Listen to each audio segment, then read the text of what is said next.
ऐसा होना मुमकिन है कि शहादत हसन मर जाए और मंटो जिंदा रहे। आवाज द वॉइस लेकर आया है आपके लिए स्टोरी वाला, कहानियां जो छू जाएं दिल को। स्टोरी वाला सीजन 2 में सुनिए ओनिका माहेश्वरी के साथ मंटो के अफसाने। मूसलाधार बारिश हो रही थी और वो अपने कमरे में बैठा जल थल देख रहा था। बाहर बहुत बड़ा लॉन था जिसमें 2 दरख्त थे। उसके सब्ज पत्ते बारिश में नहा रहे थे।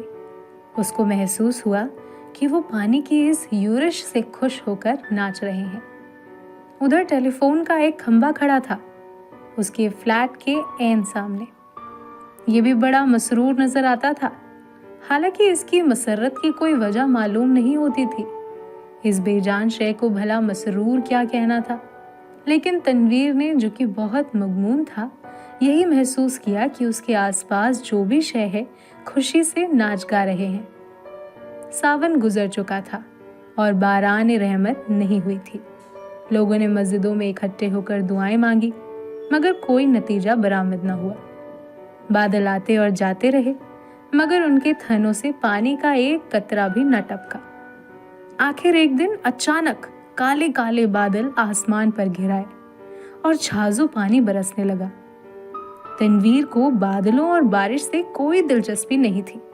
उसकी जिंदगी चटियल मैदान बन चुकी थी, जिसके मुंह में पानी का एक कतरा भी किसी ने टपकाया नहीं था। 2 बरस पहले उसने एक लड़की से, जिसका नाम सुरैया था, मोहब्बत करनी शुरू की, मगर वो मोहब्बत एक तरफा थी।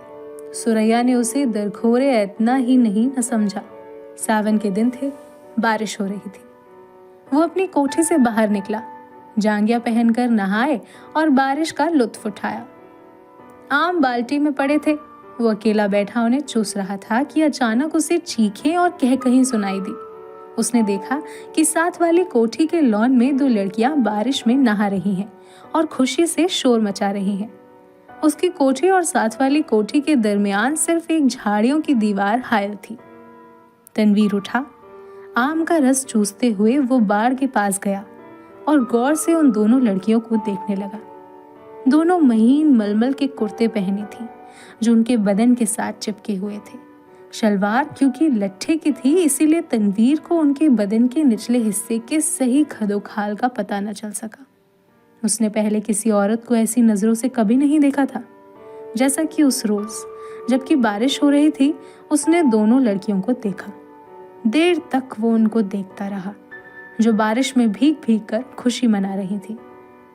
तनवीर ने उनको पहले कभी नहीं देखा था, इसीलिए कि वो तब इस किस्म का लड़का था कि वो किसी लड़की को बुरी नजरों से देखना गुनाह समझता था।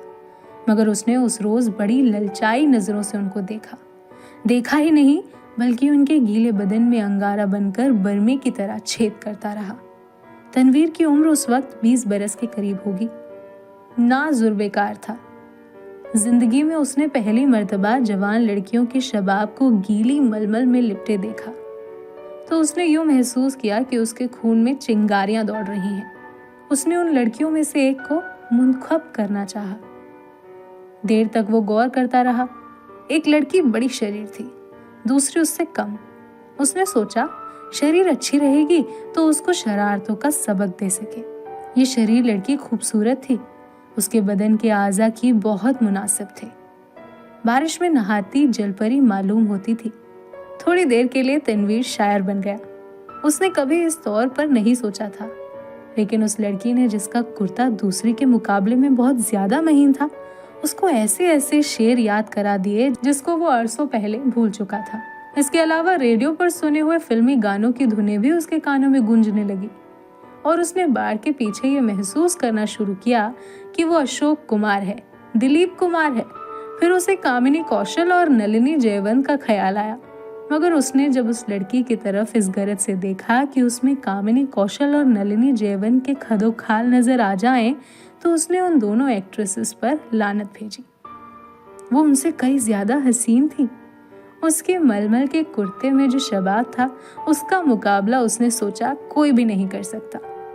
तनवीर ने आम चूसने बंद कर दिए और उस लड़की से, जिसका नाम प्रवीण था, इश्क लड़ाना शुरू कर दिया।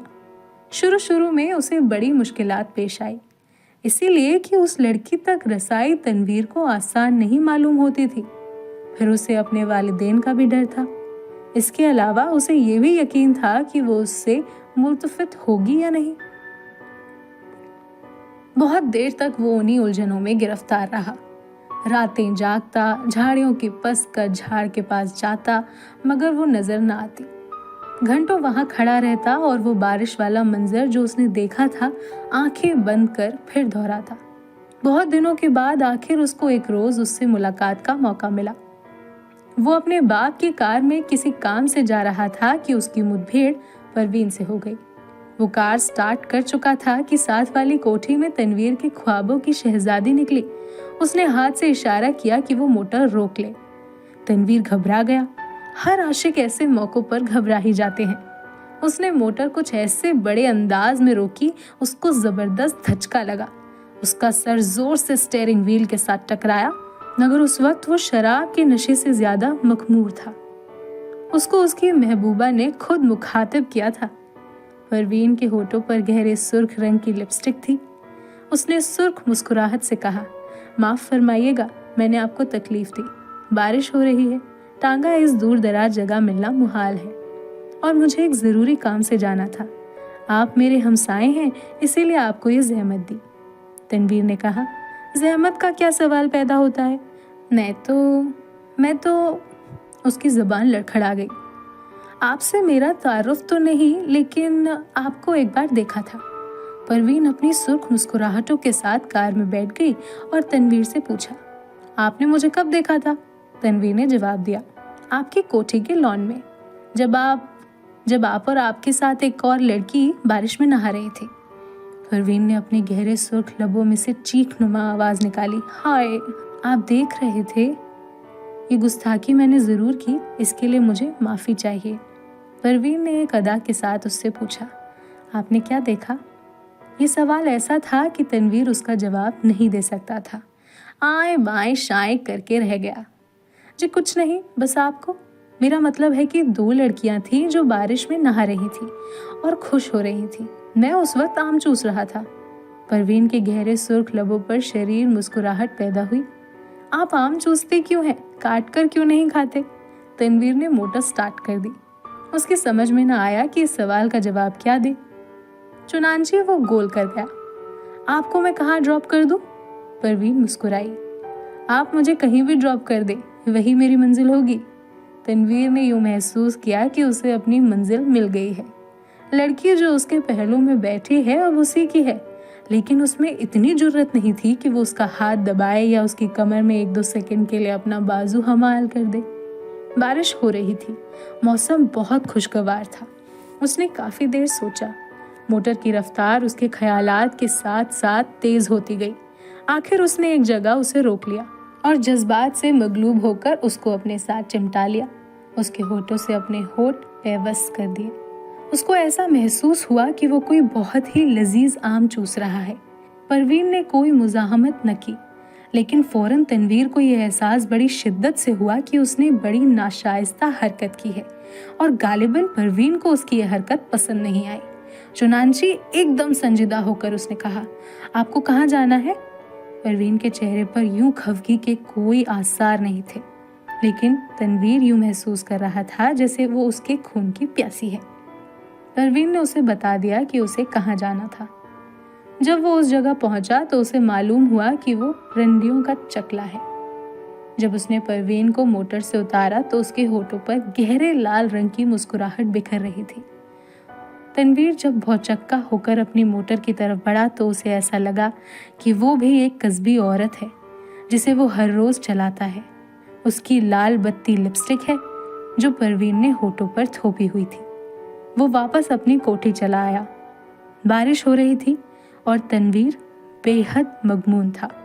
उसको ऐसा महसूस हुआ कि उसकी आंखों के आंसू बारिश के कतरे बनकर टपक रहे हैं।